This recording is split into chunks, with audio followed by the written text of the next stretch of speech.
அஸ்ஸலாமு அலைக்கும் வரஹ்மத்துல்லாஹி வபரகாத்துஹு. தினமும் ஒரு ஹதீஸ். ரமலான் மாதத்தின் இறுதி 10 நாட்கள் வந்துவிட்டால் ரசூலுல்லாஹி ஸல்லல்லாஹு அலைஹி வஸல்லம் அவர்கள் தமது இல்லறத் தொடர்புகளை நிறுத்திக் கொள்வார்கள். தொழுகையின் மூலம் இரவை உயிர்ப்பிப்பார்கள். இறைவனை வணங்குவதற்காக தமது குடும்பத்தாரையும் எழுப்பி விடுவார்கள்.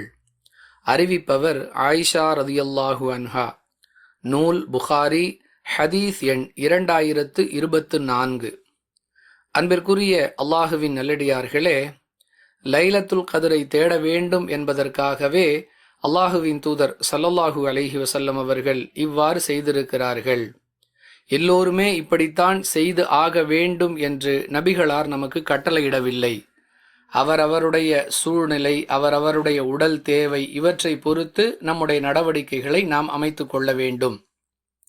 அதே நேரத்தில் 1000 மாதங்களை விட சிறந்த இரவை பெற்றுக்கொள்வதற்கு நம்மால் இயன்ற முயற்சிகளை முழுமையாகவும் சரியாகவும் செய்ய வேண்டும் என்பதையும் கவனத்தில் கொள்ள வேண்டும். வாஹிரு தஅவானா அனில் ஹம்துலில்லாஹி ரப்பில் ஆலமீன். அஸ்ஸலாமு அலைக்கும் வரஹ்மத்துல்லாஹி வபரகாத்துஹு.